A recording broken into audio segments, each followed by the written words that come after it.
Hello everyone, welcome to our TP सर्वज्ञ YouTube channel. आज आम्ही घेऊन आलो आहोत टीईटी परीक्षेची आणि MPSC परीक्षेची तयारी करणाऱ्यांसाठी खास सामाजिक शास्त्र या विषयाचा यामधील प्राचीन भारताचा इतिहास याच्यातील चॅप्टर 2 इतिहासाची साधने हा व्हिडिओ आम्ही घेऊन आलो आहोत खास करून अशा व्यक्तींसाठी की ज्यांना टीईटीची परीक्षा द्यायची तर आहे पण पुस्तक वाचण्यासाठी त्यांच्याकडे वेळ नाही. त्यांच्यासाठी आम्ही खास हा व्हिडिओ घेऊन आलो आहोत की जेणेकरून हा व्हिडिओ ऐकून सुद्धा त्यांचा अभ्यास चांगल्या रीतीने होऊ शकतो आणि त्यांच्या ज्ञानात नक्कीच भर पडू शकते. चला तर मग सुरुवात करूया. आजचा आपला नवीन पाठ 2 इतिहासाची साधने यावरील प्रश्नोत्तरे. प्रश्न पहिला, खालीलपैकी इतिहासाचे मौखिक साधन कोणते आहे? या ठिकाणी आपल्याला 4 पर्याय दिलेले आहेत. पर्याय 1 ताम्रपट, पर्याय 2 लोकगीत, पर्याय 3 दानपत्रे, पर्याय 4 नाणी. यावर मी थोडस तुम्हाला संक्षिप्त उत्तर पण देणार आहे जेणेकरून तुम्हाला त्याबद्दल अजून जास्तीची माहिती मिळेल.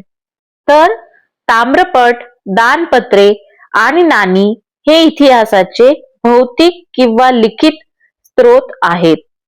तर लोकगीते, ओव्या, कथा इत्यादी मौखिक साधने आहेत.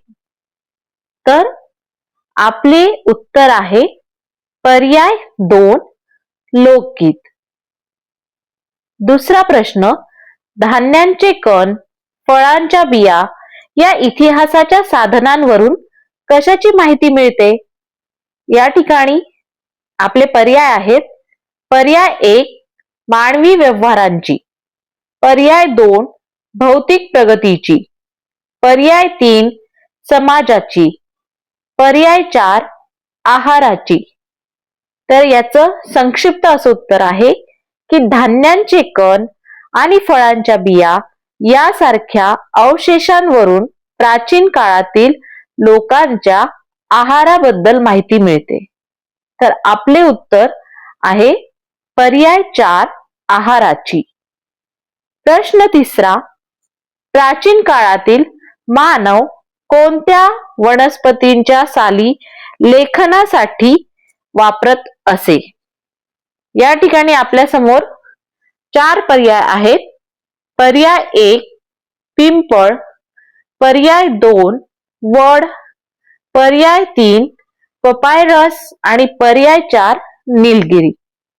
तर यामध्ये प्राचीन काळात मानव लेखनासाठी प्रामुख्याने पपायरस या झाडांची सालीचा वापर करायचे. प्रश्न चौथा, भारतातील प्राचीन साहित्य हे प्रामुख्याने टिंब लिहिलेले आढळते. पर्याय 1 कापडावर, पर्याय 2 दगडावर, पर्याय 3 अश्मावर, पर्याय 4 भुर्ज पत्रांवर. तर याचं संक्षिप्त उत्तर असं आहे की भारतातील प्राचीन साहित्य प्रामुख्याने भुर्जपत्रे, ताडपत्रे यावर लिहिलेले आढळते. कारण त्या काळी कागदाचा शोध लागलेला नव्हता. म्हणून आपले उत्तर आहे पर्याय 4 भुर्जपत्रांवर. प्रश्न 5वा, नाण्यात वापरण्यात आलेल्या धातूंवरून त्या काळातील कोणती परिस्थिती कळते? पर्याय 1 सामाजिक, पर्याय 2 सांस्कृतिक, पर्याय 3 आर्थिक, पर्याय 4 धार्मिक. तर याचं संक्षिप्त उत्तर आहे की नाणी तयार करण्यासाठी वापरण्यात आलेल्या धातूंचे उदाहरणार्थ सोने, चांदी, तांबे मूल्य त्या काळातील आर्थिक परिस्थिती कशी होती हे दर्शवते. तर त्यामुळे आपले उत्तर आहे पर्याय 3 आर्थिक. प्रश्न 6वा, प्राचीन मानव लिहिण्यासाठी लागणारे रंग कशापासून तयार करत असे? पर्याय 1 रसायन, पर्याय 2 खनिज, पर्याय 3 तेल, पर्याय 4 वनस्पती. तर याचे संक्षिप्त उत्तर आहे की प्राचीन मानव लिहिण्यासाठी लागणारे रंग नैसर्गिक स्तोत्रांपासून मुख्यतः वनस्पतींपासून तयार करत असे. त्यामुळे आपले या ठिकाणी उत्तर आहे पर्याय 4 वनस्पती. प्रश्न 7वा, खालीलपैकी इतिहासाच्या भौतिक साधनात खालीलपैकी कोणता घटक येतो? पर्याय 1 दागदागिने, पर्याय 2 ग्रंथ, पर्याय 3 ओव्या, पर्याय 4 लोककथा. तर याचे संक्षिप्त उत्तर आहे की इतिहासाची भौतिक साधने म्हणजे वस्तू आणि वस्तूंचे अवशेष. दागदागिने हे भौतिक साधनांचे उदाहरण आहे. ग्रंथ हे लिखित साधन आहे, तर ओव्या आणि लोककथा ही मौखिक साधने आहेत. त्यामुळे आपले या ठिकाणी उत्तर येते पर्याय 1 दागदागिने. प्रश्न 8वा, खालीलपैकी चुकीचे विधान कोणते आहे? पर्याय 1 मानवाला लिपीचा विकास करण्यासाठी हजारो वर्षे लागली. पर्याय 2 मानवाने अश्मयुगात दगडापासून हत्यारे तयार केली होती. पर्याय 3 ताम्रपट म्हणजे लोखंडी पत्र्यावर कोरलेला लेख होय. पर्याय 4 प्राचीन नाणी हा इतिहासाचा पुरावा मानला जातो. याचे संक्षिप्त उत्तर असे आहे की ताम्रपट म्हणजे तांब्याच्या पत्र्यावर कोरलेला लेख असतो, लोखंडी पत्र्यावर नाही. त्यामुळे हे विधान चुकीचे आहे. म्हणून आपले उत्तर आहे पर्याय 3 ताम्रपट म्हणजे लोखंडी पत्र्यावर कोरलेला लेख होय.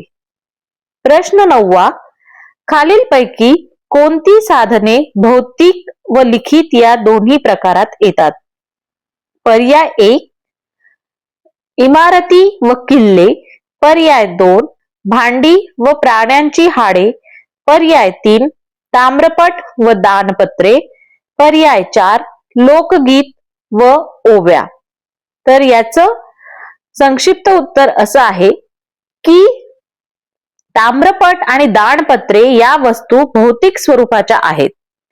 वस्तू म्हणजे वस्तू म्हणून त्या अस्तित्वात आहे आणि त्यावर मजकूर लिहिलेला असतो म्हणजे लिखित पुरावा. तर त्यामुळे आपले उत्तर आहे पर्याय 3 ताम्रपट व दानपत्रे. प्रश्न 10वा, मौखिक साधनात समाविष्ट न होणारा घटक ओळखा. पर्याय 1 ग्रंथ, पर्याय 2 लोकगीते, पर्याय 3 ओव्या, पर्याय 4 लोककथा. याचे संक्षिप्त उत्तर असे की ग्रंथ हे लिखित साधन आहे. लोकगीते, ओव्या आणि लोककथा या पिढ्यानपिढ्या तोंडी परंपरेने चालत आलेल्या आहेत, म्हणून त्यांचा समावेश हा मौखिक साधनात होतो. त्यामुळे आपले उत्तर आहे पर्याय 1 ग्रंथ. प्रश्न 11, मानवाने सुरुवातीला अश्मयुगात कशापासून तयार केलेली हत्यारे वापरली? पर्याय 1 दगड, पर्याय 2 लोखंड, पर्याय 3 तांबे, पर्याय 4 कांस्य. तर याचे संक्षिप्त उत्तर असे की अश्मयुग म्हणजे दगडाचे युग. या काळात मानवाने प्रामुख्याने दगडापासून तयार केलेली हत्यारे वापरली. त्यामुळे आपले उत्तर आहे पर्याय 1 दगड. प्रश्न 12वा आणि आपला शेवटचा प्रश्न, शाई तयार करण्यासाठी खालीलपैकी कोणत्या घटकाचा वापर केला जात नसे? पर्याय 1 डिंक, पर्याय 2 काजळी, पर्याय 3 पाणी आणि पर्याय 4 बोरू. तर याचे संक्षिप्त उत्तर आहे की शाई तयार करण्यासाठी डिंक हा चिकटपणासाठी, काजळी रंगासाठी आणि पाणी विरघळण्यासाठी यांचा वापर केला जात असे. आणि बोरू हे लिहिण्याचे साधन आहे जे पेनासारखे त्या काळात उपयोगात आणले जात असत आणि हा शाईचा घटक नव्हता. म्हणून आपले उत्तर आहे पर्याय 4 बोरू. धन्यवाद. Thanks for watching our YouTube channel TP सर्वज्ञ. Subscribe our YouTube channel for educational videos.